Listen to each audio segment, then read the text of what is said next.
Olá, amigos, tudo bem? Que Deus nos guarde em luz e paz, que Jesus nos acolha na sua infinita misericórdia. Hoje nós estamos aqui para fazer a reflexão do livro O Espírito de Verdade, a lição 60, Vozes do Evangelho. O livro O Espírito de Verdade é um livro que Emmanuel e outros espíritos geralmente buscam no Evangelho segundo o Espiritismo algum tema que vai iluminar a reflexão do caminho. É um livro que, junto com o livro da Esperança, ele está direcionado ao Evangelho segundo o Espiritismo quando ele completou 100 anos de existência em 1957, 58, 59, 60, porque Emmanuel lançou um livro para cada obra de Allan Kardec na sua comemoração do centenário. Nós temos Justiça Divina, que remete ao livro Céu e Inferno, Religião dos Espíritos, que remete ao livro dos Espíritos, Seara dos Médios, que remete ao livro dos Médios, todos esses livros comemorando o centenário de cada uma dessas obras.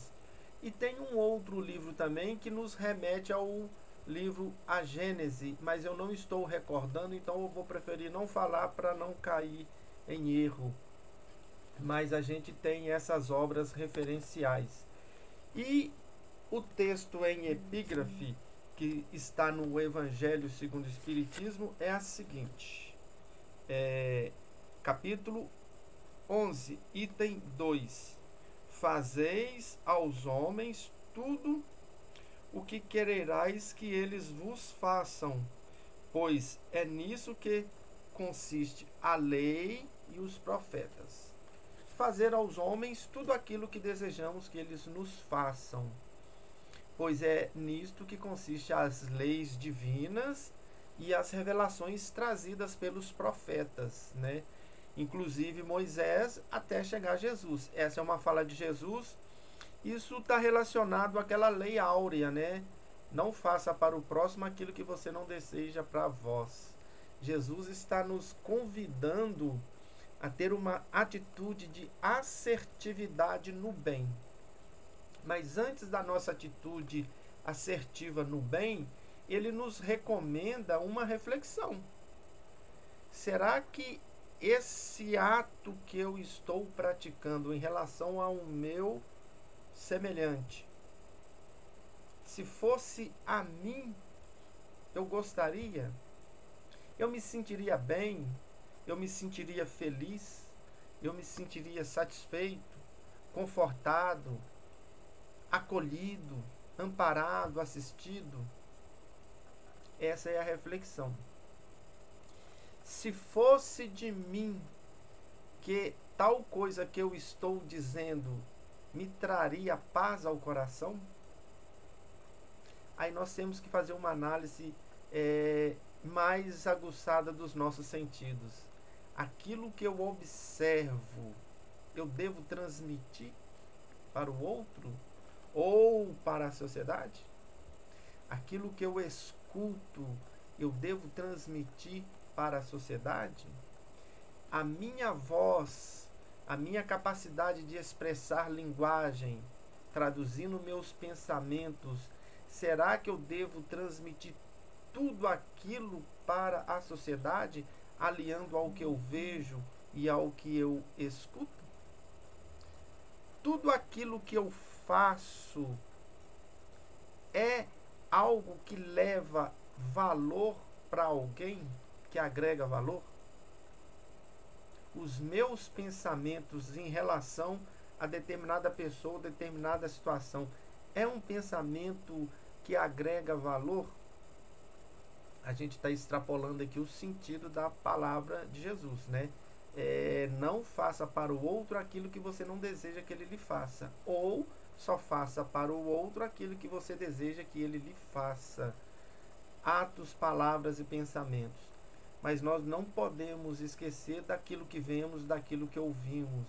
e como nós estamos administrando os nossos sentidos e as nossas percepções, o nosso sentimento, o nosso pensamento, a nossa emoção, o nosso humor, né, o nosso temperamento. Tudo isso contribui para com que a gente dê cor ou dê um tom às nossas atitudes.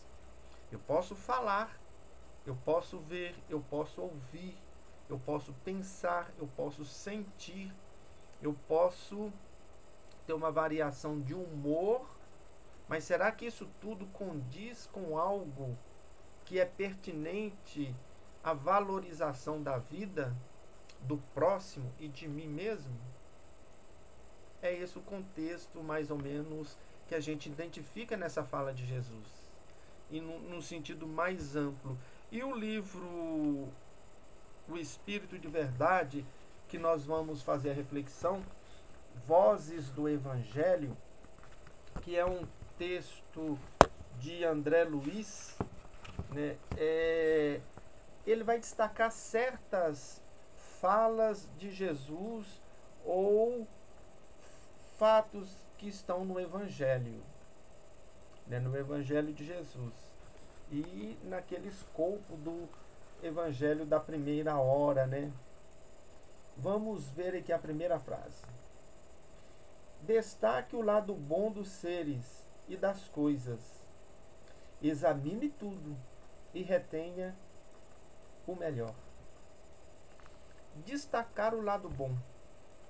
Destacar o lado bom não é a gente tapar os nossos sentidos de percepção como se a gente fosse tamponar algo que poderia ser ruim, no sentido amplo. Mas o que André Luiz nos convida?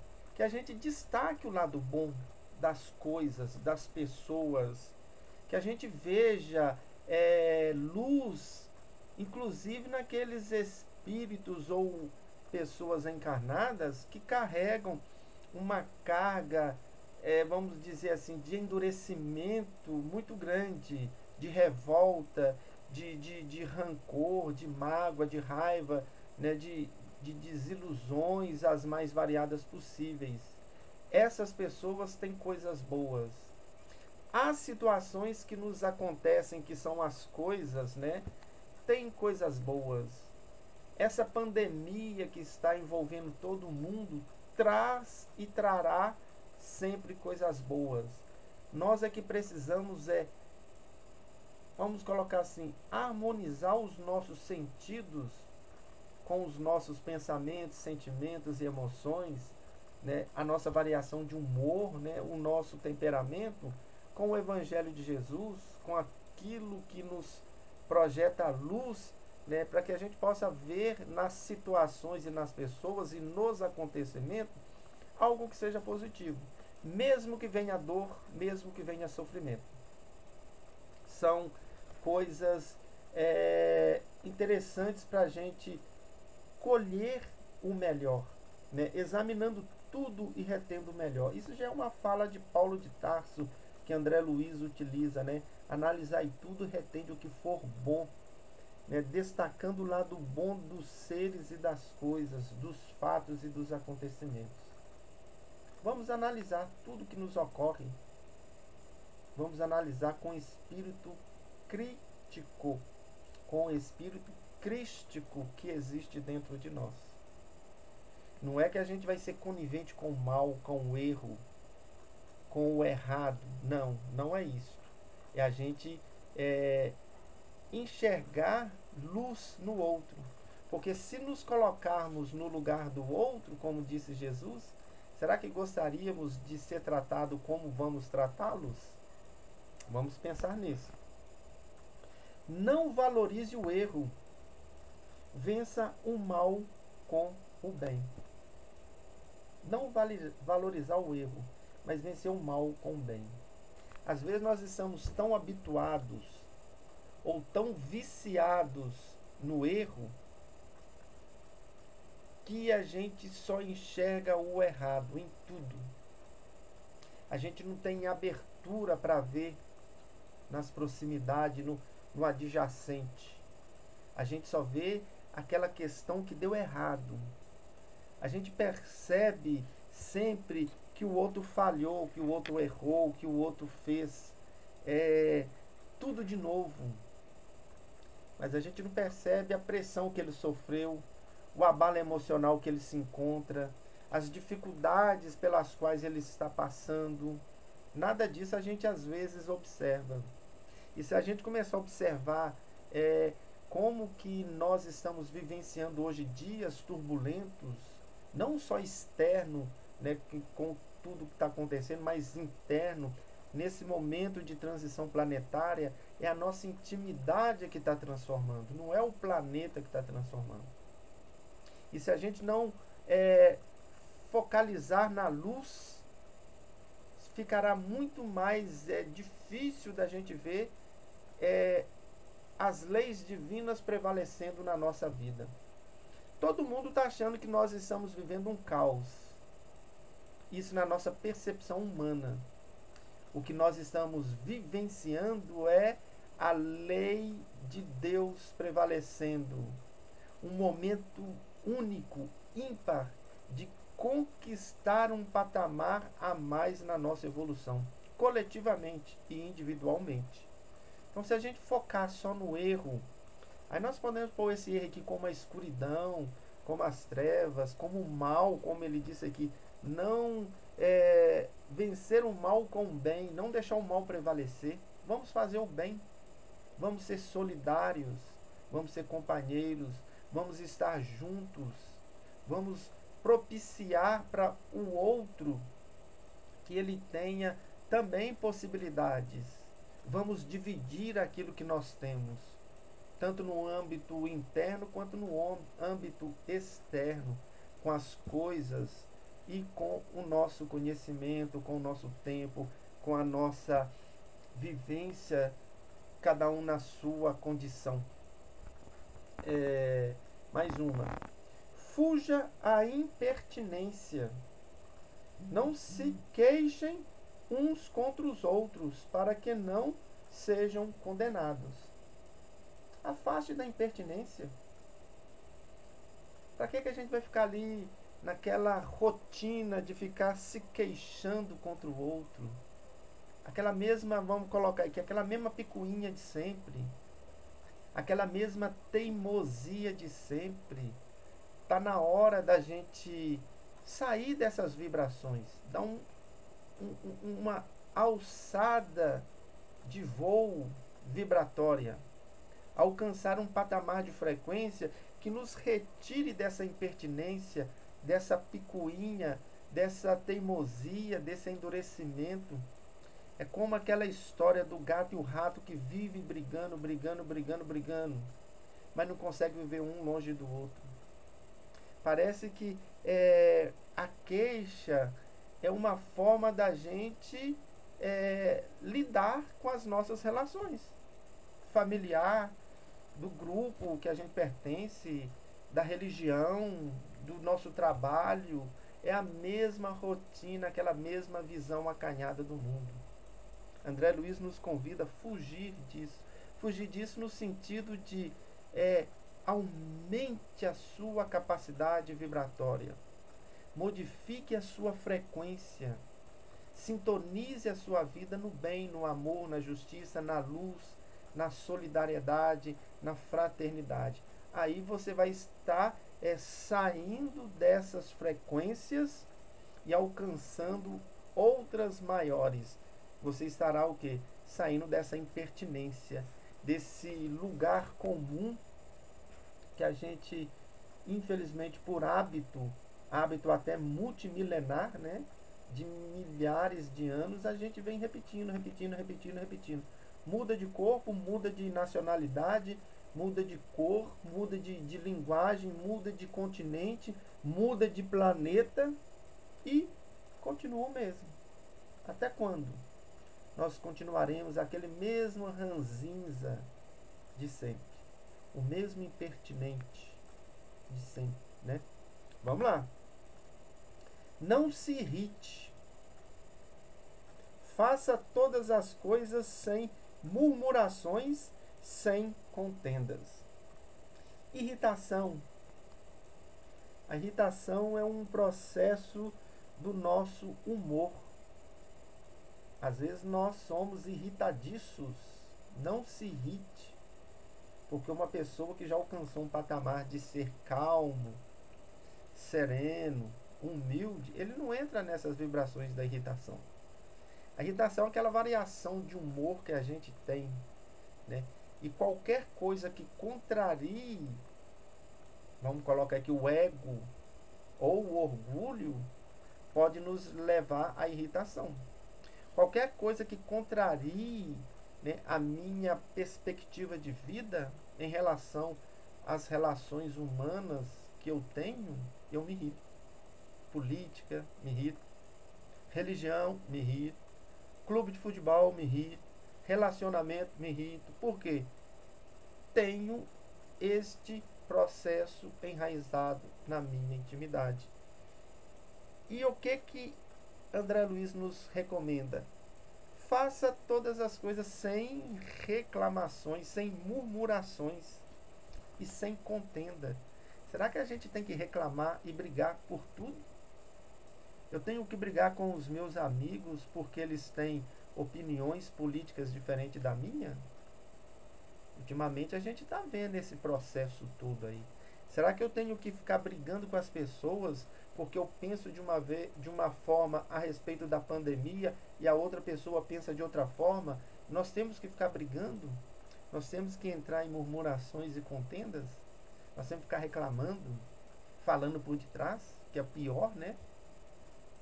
Quando a gente fala por detrás, esses somos nós mesmos. Aquela pessoa maledicente. Quando a gente está para frente e murmura, esses somos nós mesmos. Mas aquela pessoa que controla esse humor, sem se alterar, sem chegar à irritabilidade ou à irritação, este é alguém que a gente está querendo ser.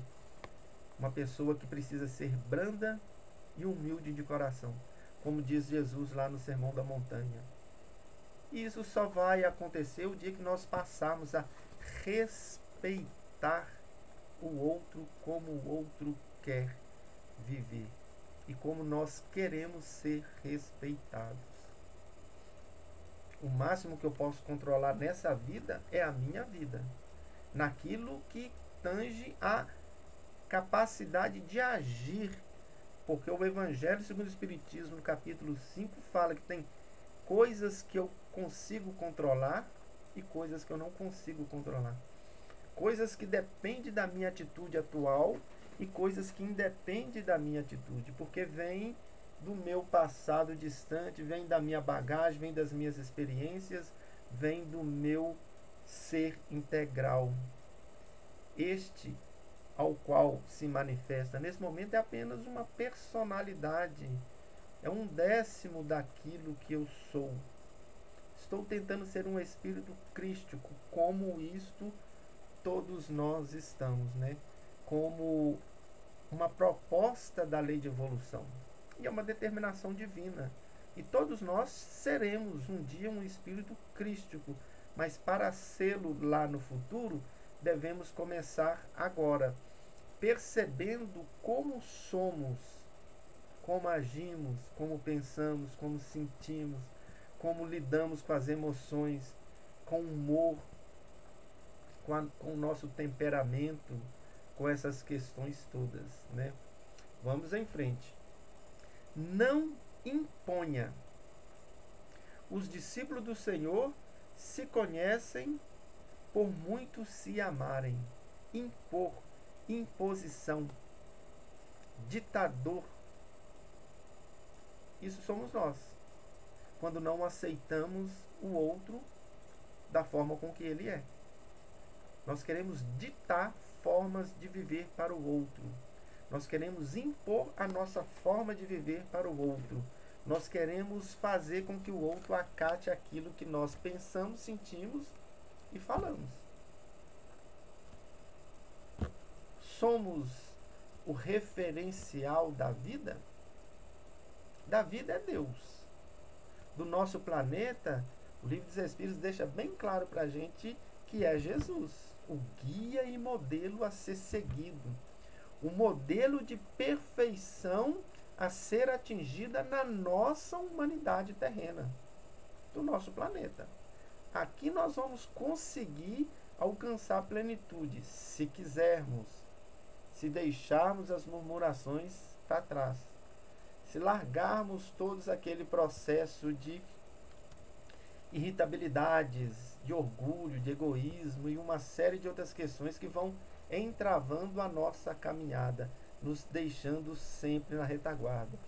E não impor significa respeite. Respeite o outro como ele é, da forma com que ele quer agir, pensar, sentir, viver. Mesmo que esse outro seja meu filho, meu esposo, minha esposa, meu irmão, meus amigos, meu vizinho, a nossa sociedade. Saibamos respeitar. Saibamos respeitar. E saber respeitar é saber amar. Os discípulos de Jesus serão reconhecidos por muitos se amarem.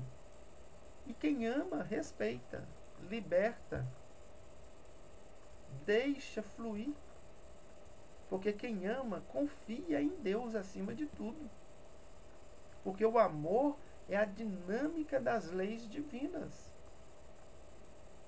Se nós aprendemos a amar como Jesus nos amou, que esse é o mandamento que ele deixou para a gente, que nos amemos uns aos outros como ele nos amou, nós vamos respeitar. Ele respeitou o ato de Judas, ele respeitou o movimento de decadência moral de Maria de Magdala, ele respeitou a rebeldia e a intransigência religiosa, né, mesmo que honesta, de Paulo de Tarso, né, Saulo de Tarso, respeitou as fraquezas de Pedro, respeitou o abandono dos seus discípulos, respeitou a dureza de coração do sinédrio, dos doutores da lei,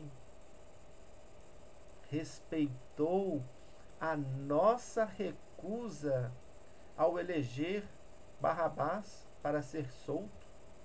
Gritamos Barrabás e ele nos respeitou. Respeitou os direitos da época, as leis, porque ele nos ama. Ama no presente, não é no passado nem no futuro. Ele nos ama. E ele afirmou para todos nós: nenhuma ovelha se perderá das que lhes foram confiadas, nem aquelas que vieram de outro redil. A gente sabe que esse outro redil são aqueles espíritos que vieram com a missão de trazer mais evolução para o nosso planeta. Espíritos que a gente tem conhecimento que vieram de capelas e naquele conjunto de mundos ali dessa constelação. Ele respeitou e nos respeita, cada um de nós. Ele nos ama com toda a propriedade do mundo. Não pressione a ninguém. Atende bem para a lei da liberdade.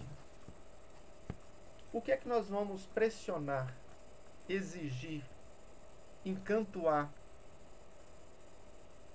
Não permitir que o outro haja livremente. Não permitir que o outro dê a resposta que ele é capaz de dar no momento. A gente fica fazendo aquela pressão ali, rodeando. A gente costuma falar muito de obsessores, mas as nossas atitudes, nesse sentido dessa frase, nós somos piores do que obsessores. Piores. Porque nós ficamos em cima. Nós ficamos tolhendo o outro. Principalmente se ele for uma pessoa que depende de nós. Principalmente se ele for uma pessoa ligada afetivamente a nós. Uma maneira equivocada de lidar com as pessoas, com as relações as quais a gente mais tem. A gente vê hoje uma faixa etária da nossa população ficando muito mais tempo no corpo físico. E esse muito mais tempo no corpo físico nós chamamos de terceira idade ou velhice. Psicologicamente é velhice. Aí entra processos de Alzheimer, demência e outras questões que vão acometendo as pessoas mais avançadas na idade. E a gente vê uma posição dicotômica. Tem famílias e pessoas que abandonam por não suportar lidar com aquela situação. E tem pessoas que transformam aquele ente querido que lhe gerou um corpo, lhe deu um nome, lhe propiciou uma educação intelectual, direcionou numa educação moral através de uma religião e dos bons exemplos. A gente fica ali naquele movimento de sitiar, de prender qualquer tipo de espontaneidade que o nosso idoso tem, o nosso velhinho. E o nosso velhinho, o nosso idoso pode ser nosso pai, nossa mãe, nosso avô, nosso irmão. Eu sou de uma família muito grande, eu tenho irmãos que já vão chegar nos 70, 71 e por aí vai. E nós estamos vendo o processo da vida caminhando. O tempo não para. Com epidemia, sem epidemia, com economia, sem economia, com política ou sem política, com razão ou sem razão em determinados momentos, o tempo está indo. E nós ficamos pressionando o outro, nós ficamos sufocando o outro. Vamos correr por causa do tempo aqui, né? Ouvide a falta alheia, lance mão do arado sem olhar para trás. Olvidar a falta alheia respeite o momento de queda. Se você puder ajudar a erguer, a se levantar, essa é a forma de olvidar. É não guardar aquela camada que corrói os nossos sentimentos, chamada de melindre, mágoas, ressentimento, talvez chateação, né, raiva. Tem gente que chega ao ódio. O outro errou, nós também somos capazes de errar. O outro acertou, eu também sou capaz de acertar. Olvidar nesse sentido. Não impute peso ao erro, por mais grave que seja. Deus corrige. Nós devemos amar uns aos outros e estender as mãos, mesmo que certas faltas exijam a correção das leis humanas, mesmo que a gente se sinta triste, magoado, amargurado por causa dos acontecimentos e das ocorrências. Mas se a gente não tiver um espírito de compaixão, nós carregaremos essas faltas junto com a gente. O outro faz o errado e a gente guarda. E sofremos juntos, né? Renuncie em silêncio. O cristão existe para servir e não para ser servido. Renuncie em silêncio. Abra mão. Faça silêncio. Nas contendas, nas posições contrárias, silencie. O Cristo indagado por Pilatos sobre a verdade, ele fala assim, olha, eu já lhe disse e disse abertamente nas praças públicas, tudo aquilo que eu tinha para dizer eu já disse. Não vou ficar repetindo. Pilatos insistiu e o Cristo silenciou. Por quê? Ele não estava em condições de compreender. Jesus havia 3 anos que ele vinha ensinando. Em alguns minutinhos, o Império Romano, através de Pilatos, queria compreender toda a sua doutrina, o que é a verdade. Nós conhecemos Jesus antes mesmo dele reencarnar, ou encarnar no nosso mundo. Porque nós já viemos lá da Babilônia Antiga, do Egito, da Grécia, né, de Israel, conhecemos Moisés, os profetas, as filosofias. Aí Jesus veio, falou, veio a Igreja Católica, a Igreja Protestante, o Espiritismo, o Budismo, uma série de outras formas de trazer conhecimentos para a gente. Eu faço uma pergunta: nós já conhecemos o Cristo? Nós já conhecemos a verdade divina? Uma outra questão: nós temos interesse em conhecer? Nós queremos conhecer? Vamos colocar nós no âmbito íntimo, particular, e nós no âmbito coletivo. A sociedade humana hoje tem interesse em conhecer a verdade do Cristo, que são as leis cósmicas e universais? Para a gente refletir. Principalmente nesse momento atual que estamos vivendo, né?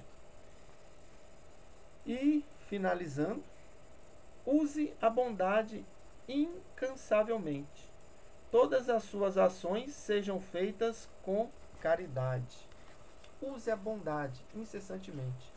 E que todas as nossas ações possam ser pautadas na caridade, na solidariedade, na pureza de sentimento, de emoção. Aquilo que nos dará condição de fazer luz, de tirar da obscuridade, obscuridade no sentido de ignorância, de primitivismo, né, de matéria condensada na nossa forma de perceber o mundo. Não na matéria que nos serve de moradia, mas na nossa forma mental de viver no mundo. André Luiz nos convida a essas reflexões através do Evangelho, né, do livro de verdade, do Espírito de Verdade, né, que nada mais, nada menos é do que trazer as lições do Cristo na sua essência. E a essência que a gente viu em todas as frases aqui para refletir sobre o não fazer para os outros o que você não quer que o outro lhes faça é: ame, seja bom, seja honesto, traga luz para as relações humanas, ofereça o seu melhor, ofereça o melhor que você já pode oferecer dentro do seu contexto de vida. Nós que lidamos com a doutrina dos Espíritos há muitos anos, tem gente que vai estar me escutando que tem um dia, mas tem gente que vai estar escutando que tem muitos anos a mais do que eu. Eu já tenho quase 30 anos, 26, 27 anos por aí. O tempo está passando rápido e nós vamos recebendo. Nós temos a nossa bagagem passada, com Jesus nos ensinando de todas as formas. E a mensagem é uma só: ame. Ame o próximo como a si mesmo. Faça para ele só aquilo que você gostaria de receber. Ame a vida. Ame a natureza. Ame a Deus. Ame a Jesus. Ame a si mesmo. Seja bom, seja luz. E que Deus nos abençoe e nos guarde em luz e paz. Desejo que Jesus entre no seu lar, no seu coração e desperte aquele espírito crístico que é a nossa essência divina, e que possamos, nesse momento de grandes transformações morais para o nosso bem, para o bem da humanidade, é uma grande revolução do amor na nossa vida. Hoje é dia de ser feliz, porque hoje nós temos a possibilidade de ver um mundo melhor nascendo. E todo nascimento é precedido por uma dor intensa, a dor do parto. A nossa mãe, expiação e prova, está dando um trabalho de parto nesse momento, ou passando por um trabalho de parto, para que a gente possa encarnar no Filho regeneração, que é a próxima etapa do nosso planeta. Muita paz, muita luz e que Deus abençoe a todos.